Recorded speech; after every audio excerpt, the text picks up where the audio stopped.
Hi friends, மல்லி சீரியலில் இதுக்கப்புறம் என்ன நடக்க போகுது அப்படின்றத இந்த வீடியோவில் பார்க்கலாம். இந்த கதிரேசன் ஒரு நல்ல வேலை செஞ்சுருக்காருன்னு நான் சொல்லுவேங்க. ஏன்னா இப்போ அந்த 50 லட்சம் காணாமல் போன விஷயத்தை தான் நம்ம விஜய் கிட்ட சொல்ல போகிறாருன்னு நினைக்கிறேன். எபிசோடில் பார்த்திங்கன்னா சொல்கிறாரு, நான் இந்த மாதிரி பணம் கொடுக்கல் வாங்கல பிஸ்னஸ் பண்ணிகிட்ருக்கேன்னு உங்களுக்கு தெரியும்ல மாப்பிள்ள. நான் இந்த மாதிரி ஒரு 50 லட்சத்தை ஒரு கொஞ்ச நாளைக்கு முன்னாடி என்னோடய வீட்டில் இருக்கிற லாக்கரில் வச்சுருந்தேன்.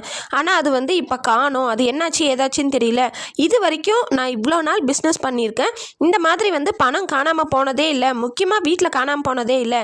எனக்கு என்னவோ டவுட்டாக இருக்குது அப்படின்னு சொல்லி ஸ்டார்ட் பண்ண போகிறாரு. ஆனால் அந்த இடத்துல நம்ம ரேணுகா மட்டும்தான் அங்கே இருந்தா. அப்போ ரேணுகா மனநலம் சரியில்லாமல் இருந்தா. ஆனால் நான் சாவியை எடுத்து பணத்தை வச்சுட்டு திரும்ப சாவியை என்னோட ரூமில் வைக்கும் போது எல்லாம் ரேணுகா தான் இருந்தா. ஆனால் இது வரைக்கும் காணாமல் போனதே இல்லை.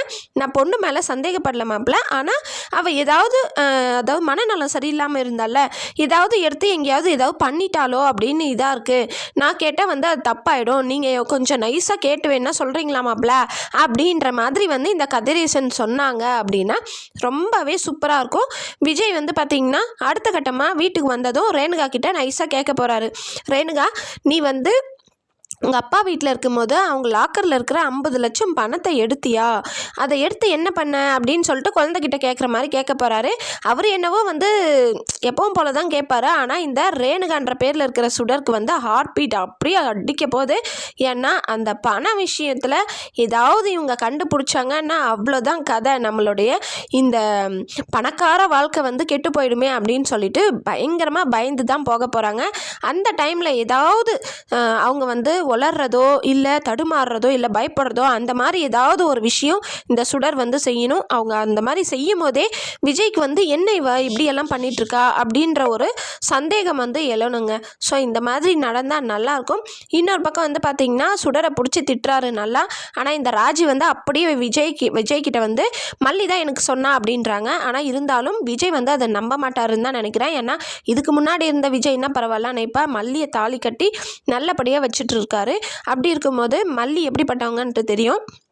அதனால் மல்லி இதை செய்யலைன்னு எனக்கு நல்லா தெரியும், நீ மல்லியை கோத்து விடாத அப்படின்னு சொல்லிட்டு திரும்பவும் ரேணுகாவை பிடிச்சி திட்டணும். அதே நேரத்தில் இந்த பண விஷயத்தையும் கேட்கணும்.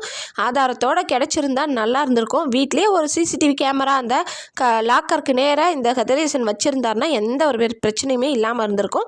பார்க்கலாம், வெயிட் பண்ணி ஃப்யூச்சர்லையாவது மாப்பிள்ளை இந்த மாதிரி சின்ன மைக்ரோ கேமரா வச்சுருக்கேன், இதில் கண்டுபிடிக்கலாமா அப்படின்ற மாதிரி ஏதாவது தெரிஞ்சிச்சுன்னா அவ்வளோதான், சுடரோட ஆட்டம் முடிஞ்சது.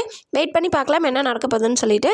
இன்னொரு பக்கம் பார்த்திங்கன்னா தாலி கட்டுற விஷயத்தில் எப்படியாவது இதை நிறுத்தணும்னு சொல்லிட்டு திரும்பவும் மனோகர் டிஎன்ஏ டெஸ்ட்டுக்காக வந்திருக்காரு. ஆனால் நான் ஆல்ரெடி டேப்லெட் எடுத்துகிட்டு இருக்கேன், நான் எல்லா இடத்துலையும் பிளட் கொடுக்க முடியாதுன்னு ரேணுகான்ற பேரில் இருக்கிற சுடர் தடுத்து நிறுத்துறாங்க. என்ன நடக்க போகுதுன்றதை வெயிட் பண்ணி பார்க்கலாம். இந்த வீடியோ உங்களுக்கு பிடிச்சிருந்தா லைக் பண்ணுங்கள், ஷேர் பண்ணுங்கள், மறக்காமல் என்னுடைய சேனலை சப்ஸ்கிரைப் பண்ணிக்கோங்க.